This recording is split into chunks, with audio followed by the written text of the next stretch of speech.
رجب شہر اللہ، یعنی بے شک رجب اللہ کا مہینہ ہے۔ سرکار دو عالم علیہ الصلوۃ والسلام رجب میں ایک بڑی پیاری دعا کیا کرتے تھے، آئیے ہم بھی مل کے کر لیتے ہیں۔ اللہم بارک لنا فی رجب وشعبان وبلغنا رمضان۔ اے اللہ پاک ہمارے لیے رجب اور شعبان میں برکت عطا فرما اور ہمیں رمضان تک پہنچا دے، آمین۔ اب ذرا غور کریں اس دعا میں رجب اور شعبان کی برکت کی دعا کے ساتھ ساتھ رمضان سے کیسا پیار چھلک رہا ہے کہ ہمیں رمضان تک پہنچا دے، ہمیں رمضان سے ملا دے۔ تو یہ اللہ والوں کو رمضان سے بڑا پیار ہوتا ہے۔ یہ تینوں مہینے بڑے کمال کے، رجب اللہ کا مہینہ، شعبان کے بارے میں آقا فرماتے الشعبان الشہری، شعبان میرا مہینہ ہے، اور رمضان کے بارے میں فرمایا کہ رمضان میری امت کا مہینہ ہے۔ اب آپ غور کریں کہ گویا نور کی سیڑھیاں ہیں، رحمت کا راستہ ہے۔ پہلے رجب آیا، پھر شعبان آیا، اور سبحان اللہ پھر رمضان۔ علامہ صفوری رحمۃ اللہ تعالی بڑی پیاری بات فرماتے ہیں، آپ فرماتے ہیں رجب جو ہے وہ بیج بونے کا مہینہ، شعبان ان بیجوں پر پانی ڈالنے کا مہینہ ہے۔ جو تھوڑی بہت فصل اور باغ کو سمجھتے ہیں، پہلے کیا کرتے ہیں ہم؟ بیج ڈالتے ہیں، پھر پانی ڈالتے ہیں، اس کا خیال رکھتے ہیں، پھر کیا ہوتا ہے؟ پودا اگ جاتا ہے، فصل ریڈی ہو جاتی ہے۔ تو فرمایا رجب بیج بونے کا مہینہ ہے، شعبان ان بیجوں پر پانی ڈالنے کا مہینہ ہے، اور رمضان فصل کاٹنے کا مہینہ ہے۔ اور پھر اس کو ڈیفائن کیا انہوں نے، وہ کیا ہے؟ فرماتے ہیں جو رجب میں عبادت کا بیج نہیں بوتا، شعبان میں ان بیجوں پر اپنے آنسوؤں سے آبیاری نہیں کرتا، یعنی پانی نہیں ڈالتا، تو وہ رمضان میں رحمت کی فصل کیسے کاٹے گا؟ تو بی پریپیئر، تیار ہو جائیے، اب عبادت کا سلسلہ شروع کرنا ہے۔ اگر تھوڑی بہت گرد لگ گئی، مسجدوں سے دور ہو گئے تھے، عبادت میں سستی ہو گئی تھی، تو یہ رجب ایک پیغام دے رہا ہے کہ اب آ جاؤ، پھر سبحان اللہ مسجدوں کی طرف آ جاؤ، عبادتوں کی طرف آ جاؤ، تلاوت کی طرف۔ علماء بڑی پیاری بات فرماتے رجب میں 3 حرف ہیں، را، جیم اور با۔ انٹرپریٹیشن کیا ہے اس کی تفصیل کیا بیان کرتے ہیں؟ کہتے ہیں را سے مراد ہے رحمت الہی، آخر میں جو با ہے نا اس سے مراد ہے بر یعنی بھلائی، اور جو بیچ میں جیم ہے نا اس سے مراد ہے بندے کے جرم۔ اللہ کی رحمت یہ اعلان کرتی ہے کہ میری رحمت اور میری بھلائی کے درمیان میرے بندے کے جرموں کو کر دو، اور اللہ کی رحمت گناہ معاف فرما دیتی ہے۔ تو دس از بیوٹیفل منتھ، تیار ہو جائیے، اب نماز قضا نہیں کرنی، اب عبادتوں سے جی نہیں چھڑانا، بلکہ اس میں جتنے ہو سکے اس میں روزے رکھنے۔ ایک بڑی خوبصورت نہر کا ذکر ہے روایتوں میں کہ جنت میں ایسی نہر ہے جس کا پانی دودھ سے زیادہ سفید ہے، شہد سے زیادہ میٹھا ہے، کمال کی نہر ہے، اور فرمایا اس نہر سے وہی پیے گا جو رجب میں روزے رکھنے والا ہوگا۔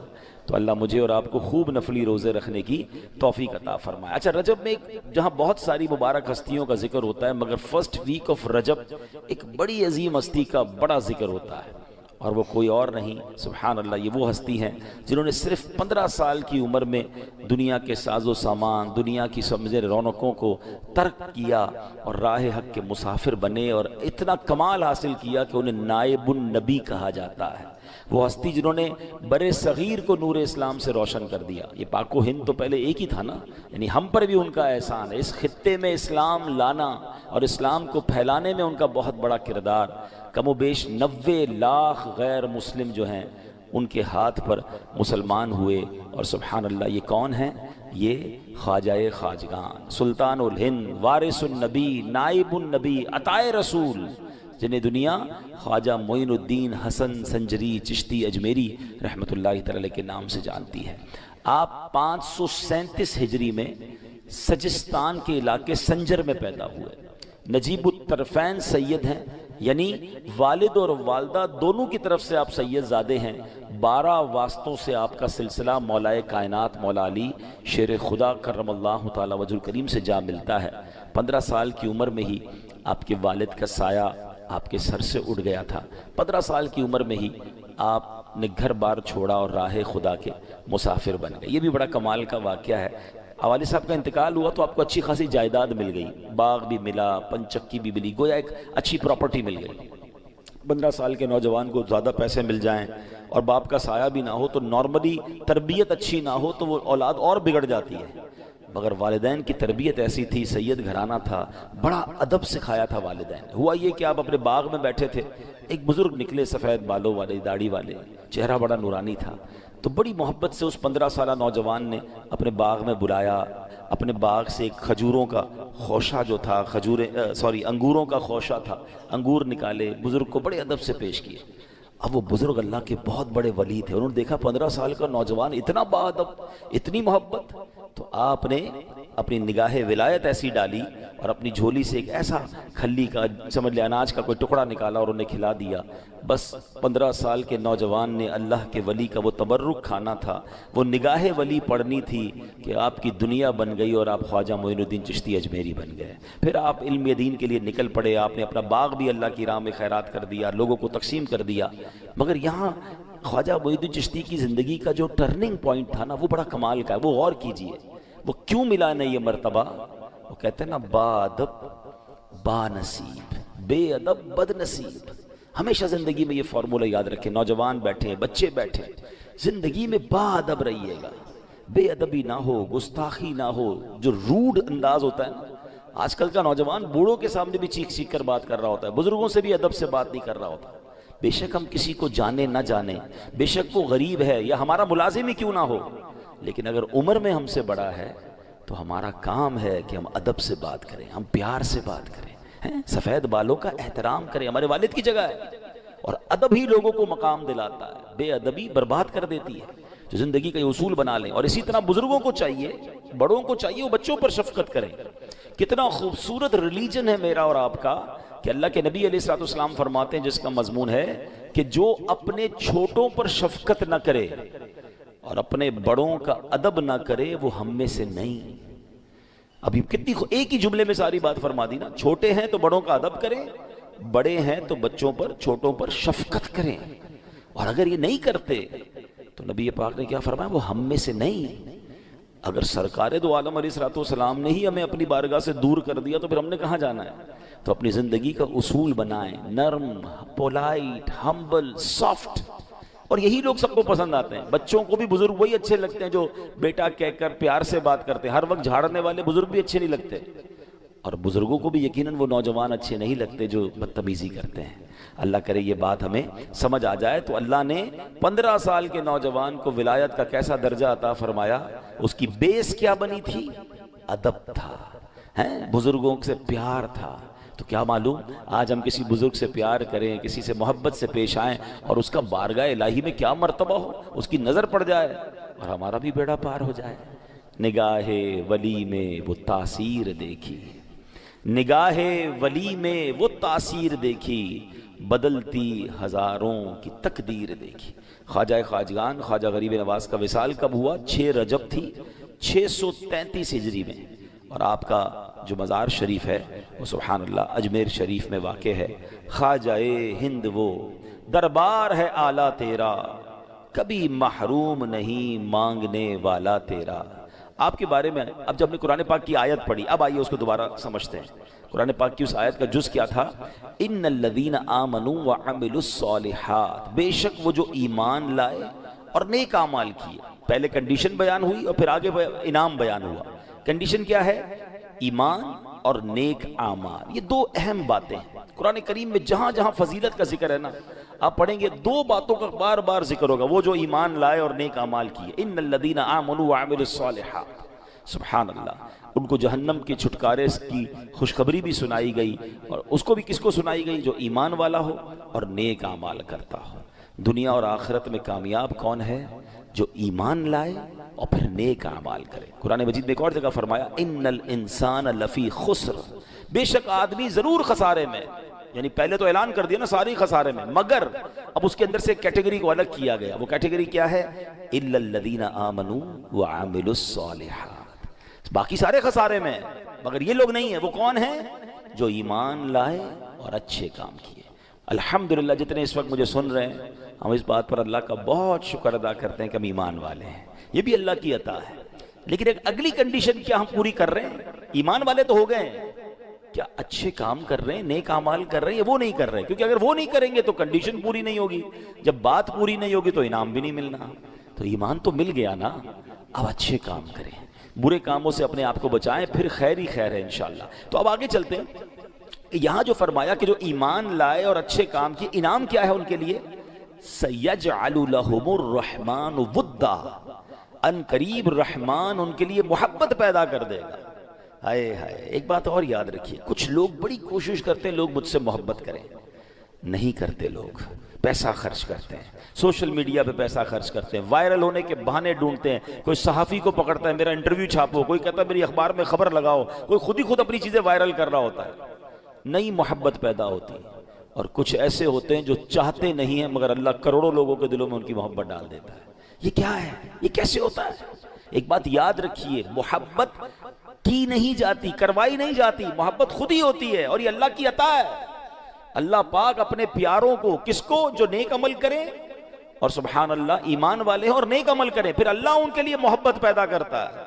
اور کیسے پیدا کرتا ہے؟ اب ذرا غور کرتے جائیے گا۔ سرکار دو عالم علیہ الصلوۃ والسلام کی بارگاہ میں ایک بار مولا علی شیر خدا نے اس حدیث کی، اب ذرا غور کیجئے، مولا علی سوال کرنے والے، اور سوال کس سے کر رہے ہیں؟ رسول پاک علیہ الصلوۃ والسلام سے، اور اسی آیت کی تفصیل مانگ رہے ہیں کہ حضور اس کا معنی کیا ہے؟ شیر خدا کہتے ہیں کہ یا رسول اللہ، یہ جو اللہ کا فرمان ہے سَيَجْعَلُ لَهُمُ الرَّحْمَنُ وُدًّا، ان قریب رحمان ان کے لیے محبت پیدا کر دے گا، اس کا مطلب کیا ہے؟ اللہ اکبر، اللہ کے نبی نے اس کو خوبصورت انداز میں بیان فرمایا اے علی، جو ایمان لاتا ہے اور نیک اعمال کرتا ہے، اللہ پاک مسلمانوں کے دلوں میں ان کی محبت رکھ دیتا ہے، فرشتے بھی ان سے محبت کرتے ہیں، اور نیک لوگوں کے دلوں میں بھی اس کی عزت رکھ دی جاتی ہے۔ اب دیکھیں سبحان اللہ، اللہ پاک راضی ہو گیا نا۔ اصل پرابلم یہاں یہی ہو رہا ہے کہ ہم سب کو راضی کرنے کے چکر میں رب کو ناراض کر دیتے ہیں۔ اگر اس کو تھوڑا چینج کر لیں، ہم رب کو راضی کر لیں، تو قرآن میں تو رب خود فرما رہا ہے نا کہ میں باقی کو میں راضی کر دوں گا، باقی کے دلوں میں محبت میں ڈال دوں گا۔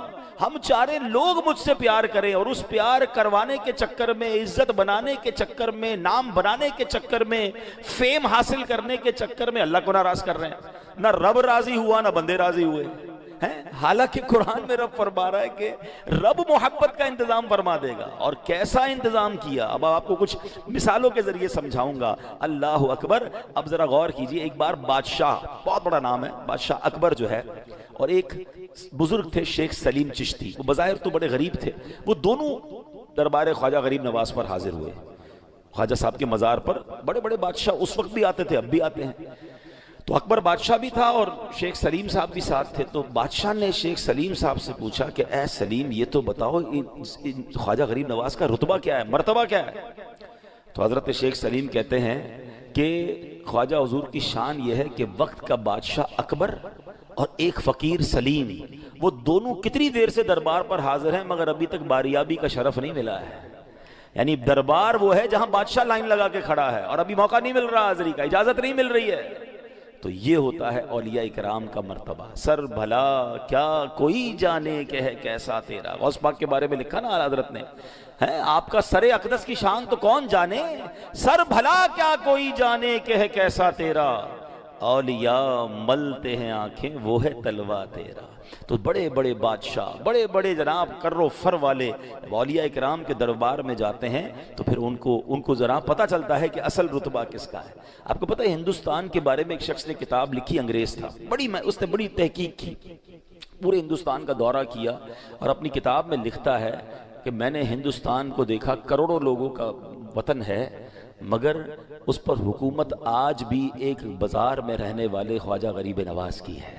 صدیاں گزر گئی ہیں مگر ہند کا راجہ خواجہ ہی ہے۔ بڑے بڑے راجہ آئے مگر جاتے کہاں ہیں؟ خواجہ غریب نواز کے دربار میں جاتے۔ یہ کیسے ہوا؟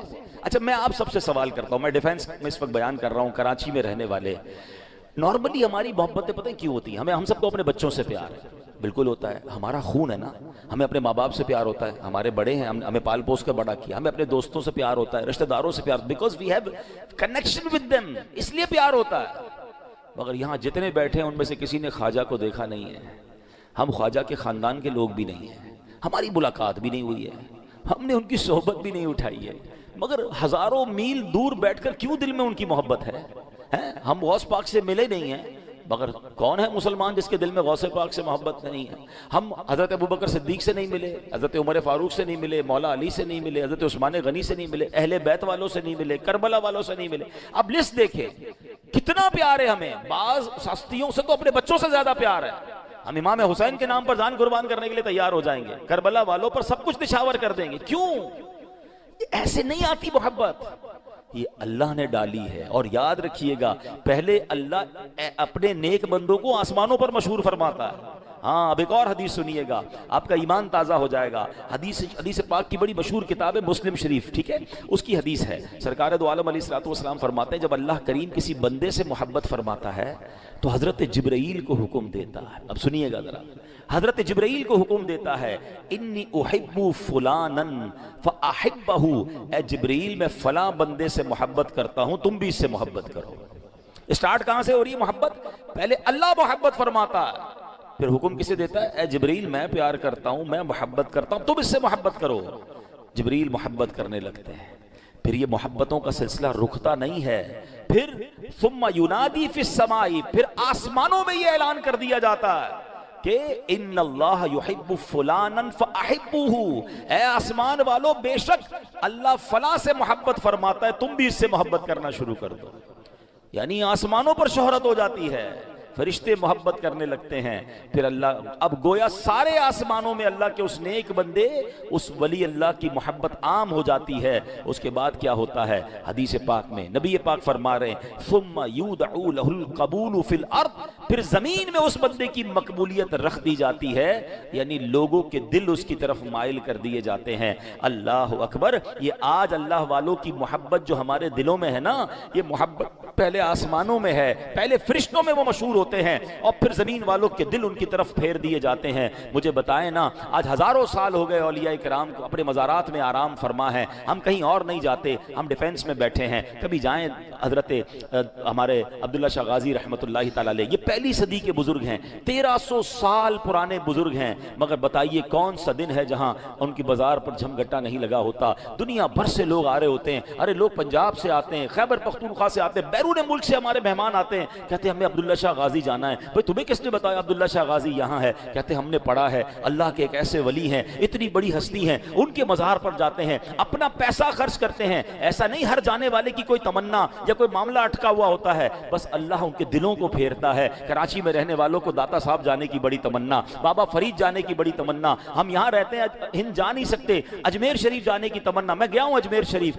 ہزاروں لوگ روزانہ حاضری دیتے ہیں، مسلمان تو مسلمان، غیر مسلم بھی وہاں آ رہے ہوتے ہیں۔ ارے کبھی بغداد شریف جائیں، وہاں دیکھیں کیا حال ہے، یہ کیا ہے؟ اچھا کمال کی بات دیکھیں، کئی سالوں سے ہیں، بہت سارے سالوں سے، اب تو سوشل میڈیا کا زمانہ آ گیا ہے، کتنی کوشش کی جاتی ہے مزار سے روکنے کی، مزار کے خلاف غلط باتیں کر رہے ہوتے ہیں، جناب وہاں جانا شرک ہے، وہاں جانا بدعت ہے، وہاں جانا جناب یہ ہے، روکنے والے روک رہے ہیں، مگر اللہ نے ایسا پیار ڈالا ہے کہ لوگ ہمیشہ وہاں جا رہے ہیں۔ اچھا یہ ہاں میں ایک بات کو ضرور کلیئر کر دوں، ہمیں بھی پتا ہے کہ مزار شریف پر کچھ ایسے جاہل لوگ ہوتے ہیں جو غیر شرعی کام کرتے ہیں، لیکن ہمیشہ یاد رکھیں آپ کے ناک پر مکھی بیٹھی ہو تو ناک کاٹتے ہیں یا مکھی اڑاتے ہیں؟ آپ مکھی اڑائیں گے نا، تو آپ غلط کام کرنے والوں کو غلط کہیں، ان کو ہٹائیں وہاں سے۔ آپ کئی شادیاں جو حرام کام ہوتے ہیں، آج تک کسی نے نہیں کہا بھائی شادی بند کر دو، شادی میں حرام کام ہوتے ہیں، نہیں وہ تو بڑی میٹھی سنت ہے، بندہ یہ کہے گا غلط کام نہ کریں شادی میں۔ تو الحمدللہ دعوت اسلامی والے صرف بات نہیں کرتے، ہم نے الحمدللہ اس کا ایک پورا پروسیس بنایا، ہم نے ایک پوری مجلس بنائی مزارات اولیاء کی، کہ مزارات پر جا کر جن لوگوں کو شرعی طریقے سے بزرگوں کے دربار میں حاضری کا طریقہ نہیں آتا، انہیں مزار پر جا کر سکھاتے ہیں، بتاتے ہیں کہ یہ حرام ہے، یہ ناجائز ہے، مگر جو جائز طریقہ ہے اللہ والوں کی برکتیں نہیں ملیں گی، کیسے ہو سکتا ہے؟ اب آپ مجھے بتائیں جنہوں نے اللہ کو راضی کر لیا ان کے مزار پر کتنی رحمتیں برس رہی ہوں گی؟ بڑی آسان سی بات کر لیتا ہوں، مجھے بتائیے حضرت زکریا اللہ کے نبی ہیں، ٹھیک ہے، اور ان کے دل میں ایک تمنا تھی اولاد کی، قرآن کا واقعہ بتا رہا ہوں، قرآن پڑھیں تو آپ کو تفصیل ملے گی نا، سورہ مریم پڑھیں تو کیا ہوا، ان کو جب اولاد کی تمنا تھی تو انہوں نے کہاں جا کر دعا کی؟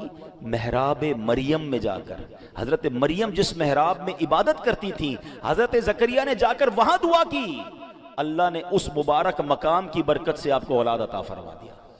خوبصورت واقعہ پتہ ہے کیا سکھا رہا ہے؟ وہ کہیں سے بھی لوگ کہتے ہیں نا مزار پر جانے کی کیا ضرورت، اللہ سے ہی مانگنا ہے، مسجد میں بیٹھ کے مانگ لو، گھر میں بیٹھ کے مانگ لو۔ حضرت زکریا کو نہیں پتا تھا کیوں گئے تھے محراب مریم میں؟ جہاں اللہ والوں کے قدم لگ جائیں وہ جگہ مبارک ہو جاتی ہے، وہ دعائیں قبول ہونے لگ جاتی ہیں۔ اللہ اکبر، یہ تو واقعہ قرآن میں ہے نا۔